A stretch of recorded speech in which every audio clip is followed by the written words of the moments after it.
नमस्कार बच्चों, math concept गुरु channel में आप सभी का स्वागत है। बच्चों, हम लोग इससे पहले वाले एपिसोड में हम लोग क्या देख रहे हैं, एक्सरसाइज 8.2 का तीसरा नंबर हम लोग सॉल्व कर चुके हैं। जो मेरा क्वेश्चन मेरा क्या बोलता था कि cos 45 degree divided by sec 30 degree plus cosec 30 degree. तो बच्चों, हम लोग को जो फॉर्मूला है cos 45 डिग्री का वैल्यू जो है हमको पहले से पता है, सेक 30 डिग्री का वैल्यू हमको पहले से पता है, कोसेक 30 डिग्री का वैल्यू पहले से पता है। केवल हमको वैल्यू पुट करना है और इसमें ये सॉल्व कर देना है। तो इसमें क्या है कि मेन रोल रहा इसका वैल्यू का। तो बच्चों, हम लोग ये वैल्यू हम लोग कैसे निकालते थे वो हम लोग इससे पहले वाले एपिसोड्स में देखे हुए हैं। उसके बाद हम लोग ये टेबल भी कैसे बनाएं वो भी हम देखे हुए हैं। तो ये मेरा क्वेश्चंस तो बना लिए, लेकिन क्या है, वैल्यू पता होने के बाद जब हम इसको सॉल्व करने जाते हैं ना, तो भिन्न का जोड़ घटाव गुणा भाग आता है। हमको कैसे वो सॉल्व करना है, कैसे नेगेटिव साइन को हमको ऊपर लाना है, और स्क्वायर रूट जो होता है मेरा आता है स्क्वायर रूट, उसको हमको कैसे नीचे से ख़त्म करना है वो हमको सीखना भी है साथ में। तो क्वेश्चन से बहुत इजी है, लेकिन इसके अंदर में आप अंदर जब बनाने लगिएगा तब आपको पता चलेगा कि नहीं, हमको कहाँ तक इसका आंसर को ले जाना है। तो हम लोग इस क्वेश्चन से हम लोग देखे हुए थे। अब हम लोग चौथा नंबर से भी हम लोग वो कॉन्सेप्ट लेते हैं कि कहाँ तक हमको इसका आंसर को ले जाना है। तो चलिए हम लोग चौथा नंबर का क्वेश्चन देखते हैं। तो बच्चों, ये है मेरा चौथा नंबर का क्वेश्चन। अब क्या करेंगे कि अब इसमें सबसे पहले हम लोग क्या करते हैं, सॉल्यूशन लिखते हैं। सॉल्यूशन लिखते हैं, सॉल्यूशन लिख दिए। अब ये जो क्वेश्चन है इसको हम उतारते हैं। साइन वही जो हम बोलते थे गिवन, बस यहाँ गिवन ना लिख के डायरेक्ट हम क्वेश्चंस लिख रहे हैं। लिखने का इस तरह का तरीका है। माइनस इसको लिखने का ज़रूरत क्यों पड़ा बच्चों, काहे कि ये तो क्वेश्चंस रहेगा मेरा क्वेश्चंस वाला सीट में, और ये मेरा आंसर सीट है। आंसर सीट में हमको तो लिखना है, तो इसीलिए हमको ये लिखना पड़ रहा है। सेक 30 degree plus cos 60 degree plus coat 45 degree. अब बच्चों, हमको इसका वैल्यू सब पता है। साइन 30 डिग्री का वैल्यू होता है 1/√1/2। फिर tan 45 का होता है 1 माइनस कोसेक 60 डिग्री का वैल्यू होता है 2/√3। 2/√3 ये मेरा हो गया। अब इसका वैल्यू देखेंगे, ये बराबर का साइन यहाँ पे ना लगा के यहाँ पे लगाइएगा आप लोग, ये जो डिवाइड है देखने में अच्छा लगेगा। सेक 30 का वैल्यू कितना आता है बच्चों, 2/√3।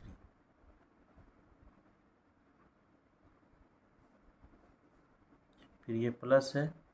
फिर cos 60 का वैल्यू कितना आएगा, cos 60 का वैल्यू 1/2। फिर प्लस cot 45 डिग्री का वैल्यू कितना आएगा, 1 आएगा। तो मेरा सब वैल्यू हमको यहाँ पे आ गया।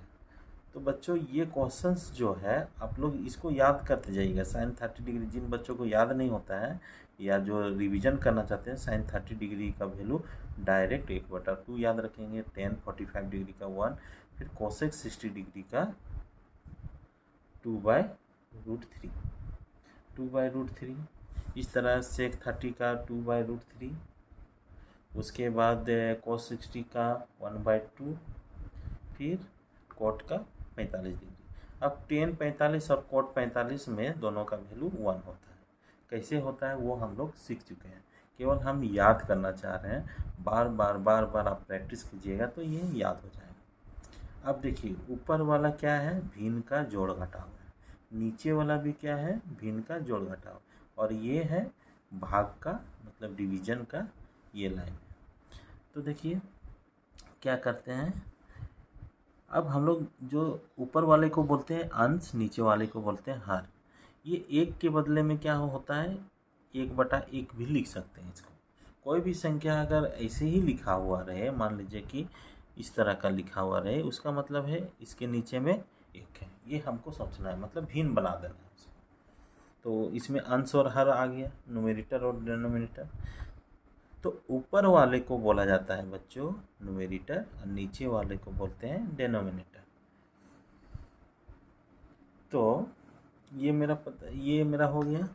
अब हम लोग क्या करते हैं कि एलसीएम लेते थे। भिन्न का जोड़ घटाव करने के लिए हम लोग डिनोमिनेटर का एलसीएम लेते थे। तो हम लोग एलसीएम ना लेके डायरेक्ट हम मल्टीप्लाई करेंगे। तो 2 को 1 से गुना करेंगे तो 2 आएगा, फिर 2 को √3 से गुना करेंगे तो 2√3 आ जाएगा, 2√3 आ गया। अब क्या करेंगे कि इसको इससे भाग देंगे, इसको इससे भाग देंगे, मतलब कि 2√3 है, ऊपर में लिखाएगा और नीचे में 2 लिखाएगा। जिसको भाग देना है उसको ऊपर में लिखते हैं और जिससे भाग देना है मतलब 2 से भाग देना है वो नीचे लिखेंगे। तो ये कट जाएगा तो केवल √3 आ जाएगा, √3 आ जाएगा। और √3 जो आ गया मेरा जो वैल्यू, जो मेरा भागफल आया, उसको हम अंश के साथ जो फ्रैक्शन का काम कर रहे हैं, जिस फ्रैक्शन से, उसके अंश के साथ मल्टीप्लाई कर देंगे। तो ये मेरा कितना आ जाएगा, √3 आ जाएगा। उसी तरह ये भी करेगा तो 2√3 आएगा, इसका एक बार में भाग लगेगा और ये जो है उतना से ही 1 से मल्टीप्लाई हो जाएगा। जैसे हम लोग 2√3 को 1 से भाग देंगे तो 2√3 ही मेरा आएगा। अब इसको 2√3 ऊपर में अंश 1 है तो 1 से हम लोग मल्टीप्लाई करेंगे तो 2√3 ही आएगा। तो क्या लिखेंगे, 2√3, फिर माइनस, फिर √3 को √3 से 2√3 को भाग देंगे तो क्या आएगा, 2√3, √3 ये कैंसल, ये मेरा हो जाएगा 2, और 2 ऊपर में कितना है, 2 है, 2 से मल्टीप्लाई कर देंगे तो 4 आ जाएगा। तो ये मेरा 4 आ गया। अब हम ये लिखें। अब नीचे वाला भी उसी तरह करेंगे, नीचे वाले को गुना करते हैं। cot 45 का यहाँ वैल्यू गलत हो गया, यहाँ पे 1 आएगा, तो इसका मतलब इसके नीचे भी 1 है। अब नीचे वाले को मल्टीप्लाई करेंगे तो नीचे वाला थोड़ा सा गैप दे के रखना है, 2√3। अब इसको इससे डिवाइड करेंगे तो 2 बचेगा, ये 4 आ जाएगा, फिर 2, फिर ये √3 आ जाएगा, फिर 1 से 2√3 आ जाएगा। ये समझ में आ गया। अब हम लोग इसके आगे क्या करते हैं, सिंपली इसको अब सॉल्व करते हैं। जैसे बच्चों कोई भिन्न लिखा हुआ रहे, मान लीजिए कि 3/4 भागा 5/2।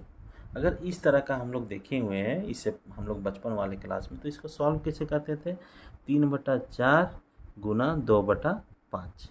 इसी तरह 2 का 2, 2 दूना 4 काटते थे, फिर ये 3/10 आ जाता था। ऊपर वाले को ऊपर के साथ, नीचे वाला के नीचे के साथ मल्टीप्लाई होता है।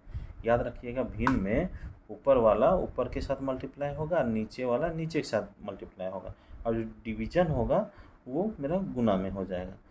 अब क्या करेंगे, इसका अगला दूसरा फॉर्म क्या है, 3/4 डिवाइडेड बाय 5/2। ये इसके जगह पे ये भी लिख सकते हैं। तो वही चीज़ मेरा यहाँ पे लिखा हुआ, तो ये ऊपर में है, ये नीचे में है, और ये डिवीज़न है इस डिवीज़न का, और ये ऊपर में है, नीचे में है, ये इस तरह का। अब इसको सॉल्व करने के लिए हम लोग क्या करेंगे, सिंपल सा 3 + 2√3 - 4 डिवाइडेड बाय 2√3, ये ऊपर वाला लिख लिए। इसके बदले में क्या है, भाग है, उसको हम लोग गुना कर देते हैं तो नीचे वाला उलट जाता है, पलट जाता है। तो 2√3, ये 4 + 3 + 2√3, ये मेरा आ गया। अब देखिए इसको अब हम सॉल्व करते हैं, तो ये मेरा आ गया। इतना तक आप लोग समझ गए होंगे कि क्या है मेरा। अब इसको हम काटेंगे, इससे काटेंगे। अब ऊपर वाला मेरा कितना आ गया, √3 + 2√3 - 4, नीचे वाला 4 + √3 + √3 इतना आ गया बच्चों। अब इसको कहाँ तक, हमको यहाँ तक भी आंसर हो सकता है, लेकिन हम इसके आगे में भी बढ़ेंगे। क्यों? क्योंकि नीचे जो रूट है, स्क्वायर रूट है, इसको हम लोग को ख़त्म करना है। नीचे में स्क्वायर रूट नहीं आना चाहिए। जब नहीं आएगा तो वो मेरा फाइनल आंसर आएगा। तो हम लोग चलिए अब इसको आगे और बढ़ते हैं। अब देखिए कैसे आगे बढ़ना है। यहाँ पे देखिए √3 + 2√3 - 4। यहाँ पे देखिए 4 + √3 + 2√3 है। इसका मतलब इसको कैसे एडिशन करते हैं। जैसे मान लीजिए कि 3a है जोड़ 2a है, यहाँ पे क्या है, इसको जोड़ेंगे तो मेरा कितना आ जाएगा, 5a आ जाएगा। तो उसी तरह यहाँ देखिए √3 है, इसके आगे में 1 है, फिर यहाँ पे √3 है, उसके आगे में 2 है। मतलब कि ये a की जगह में क्या लिखा हुआ है, √3 लिखा हुआ है। a की जगह में √3 लिखा हुआ है। तो इसको हम क्या कर सकते हैं, जैसे इसके अगर बनाया जाए a + 2a करेंगे तो मेरा 3 आएगा। मतलब a मेरा कॉमन आ गया और ये 2 और 1 3 आ गया। ये 3 ये कैसे आता है बच्चों, वो यहाँ पे थोड़ा सा हम लोग जानने का कोशिश करेंगे। जैसे मान लीजिए कि ये a + 2a है। इसको हम लोग कैसे सॉल्व करते हैं, a को कॉमन ले लिए तो 1 + 2 आ गया। अब इसको आगे बढ़ेंगे तो a × 3 आ जाएगा, मतलब गुना, या तो इधर लिखें 3 या इधर लिखें, तो मेरा अच्छा के लिए इधर लिखाता है। मतलब कांस्टेंट ये जो है 3 ये कांस्टेंट है और a मेरा वेरिएबल है। इस तरह 3a आ गया। तो उसी तरह √3 के जगह पे a के जगह पे क्या है, √3 है। तो ये मेरा कितना आ जाएगा, 2 1 3 आ जाएगा, 3 √3 ये मेरा आ गया। अब देखिए बच्चों यहाँ पे क्या है, स्क्वायर रूट है, अभी तक नहीं हटा है, हमको हटाना है स्क्वायर रूट, तभी मेरा फाइनल आंसर आएगा। तो कैसे फाइनल आंसर लाते हैं वो हम लोग देखते हैं कैसे लाते हैं। तो देखिए यहाँ पे अगर नीचे वाला को, जो मेरा ऊपर वाले को अंश बोलते हैं, नीचे वाले को हर बोलते हैं, ऊपर वाले को न्यूमरेटर, नीचे वाले को डिनोमिनेटर, इंग्लिश में बोल रहे हैं। अब इसको 4, यहाँ जो प्लस है यहाँ पे क्या होगा, माइनस कर देना है। ये टेक्निक है स्क्वायर रूट हटाने के लिए। ये माइनस कर दिए, 4 - 3√3। अब देखिए ये कट जाएगा तो यही वैल्यू देगा, मतलब कि कोई इसमें इसको लिखने से, ऊपर नीचे लिखने से इसमें कोई असर नहीं पड़ा है। तो हम लोग इसको लिख सकते हैं। इसको इसीलिए लिखें क्योंकि हमको स्क्वायर रूट हमको हटाना है। तो बच्चों अब क्या करेंगे, यहाँ पे अगर नेगेटिव रहेगा तो यहाँ पे प्लस प्लस करेंगे। ये टेक्निक है, आप लोग इसको याद रखिएगा ये टेक्निक को। अब क्या करना है कि इसको अब आगे बढ़ाएंगे।